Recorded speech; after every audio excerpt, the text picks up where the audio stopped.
Ketindihan. Beberapa malam yang lalu istriku bermimpi buruk. Menurut penuturannya, di dalam mimpi tersebut ia merasa sedang berjalan sendirian di suatu pemakaman. Istriku ketakutan. Saking takutnya sampai-sampai ia langsung terjaga dari tidur dan berusaha membangunkanku yang berada di samping kirinya. Namun aneh, lidahnya terasa keluh saat hendak memanggil namaku. Bahkan istriku tak bisa menggerakkan anggota tubuhnya sendiri barang sedikit. Ia merasa seluruh badannya terjepit sesuatu yang amat besar. Dan istri baru bisa bergerak kembali setelah ia berulang-ulang membaca ayat kursi dalam hati. Itu namanya ketindihan, Neng. Aku menanggapi. Kemudian kujelaskan pada istri bahwa tak sedikit orang yang pernah merasakan apa yang ia rasakan malam kemarin. Peristiwa seperti itu biasa disebut ketindihan, sedangkan sesuatu yang menindih itu namanya genderuwo. Genderuwo merupakan hantu laki-laki yang berbadan besar, tak pernah pakai baju dan tak pernah mandi, miskin lagi. Untuk dua ciri terakhir yang kusebutkan tadi, itu murni pendapatku saja. Sebab si genderuwo digambarkan berambut gimbal tak terurus. Mungkin si genderuwo tak pernah keramas akibat tidak punya uang untuk beli sampo. Buat beli sampo saja tak sanggup, apalagi beli rumah. Makanya si genderuwo hanya bisa tinggal di atas pohon. Istriku begidik mengeri saat mendengar penuturanku. Terus gimana dong, Bang? Aku takut, tukasnya. Aku gak mau ketindihan lagi.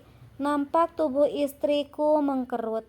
Makanya kalau mau tidur jangan lupa baca doa dulu, kataku dengan sikap tubuh mirip Ustadz Kondang.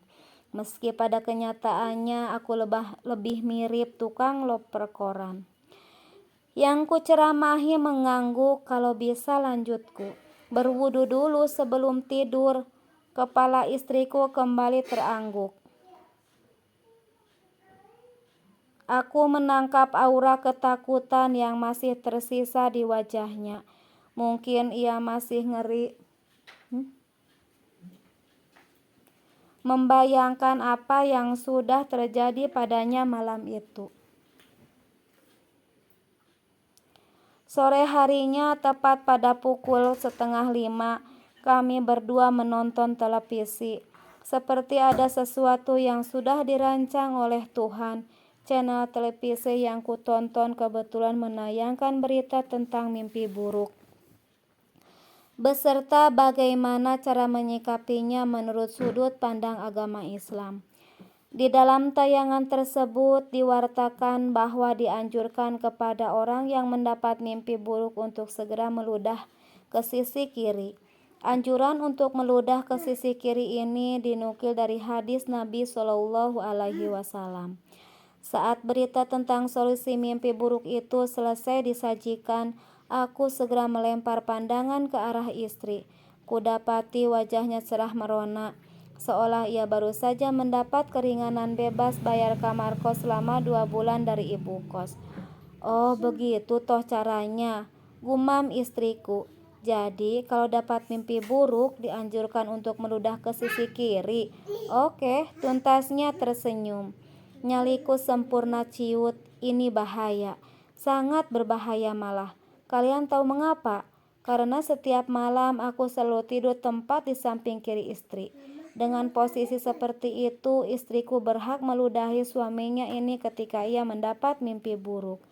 Bukannya apa, selama hidup bersama beberapa bulan terakhir, ku ketahui bahwa istriku ini orangnya suka iseng. Aku curiga ia akan menggunakan hadis meludah ke kiri itu sebagai alat pembenaran untuk menganiayaku saat isengnya kumat. Jika tak ingin diludahi secara cuma-cuma, aku harus cari jalan keluar. Harus. Neng, mulai nanti malam tidurnya ganti posisi ya. Abang di kanan, Neng yang di sebelah kiri. Ucapku berusaha menyembunyikan ketakutan yang menjangkit di hati ini. Seolah tahu jalan pikiranku, ia segera menggeleng cepat. Gak mau. Aku tertunduk pasrah. Tuhan, selamatkan hamba-Mu yang lemah lagi cungkring ini dari semburan ludah istri yang suka jahil. Batin ini berdoa. Malam harinya tubuhku terlonjak dari tidur saat kurasakan wajah ini basah oleh sesuatu. Kudapati istri sudah duduk di sampingku. Segera aku bangkit.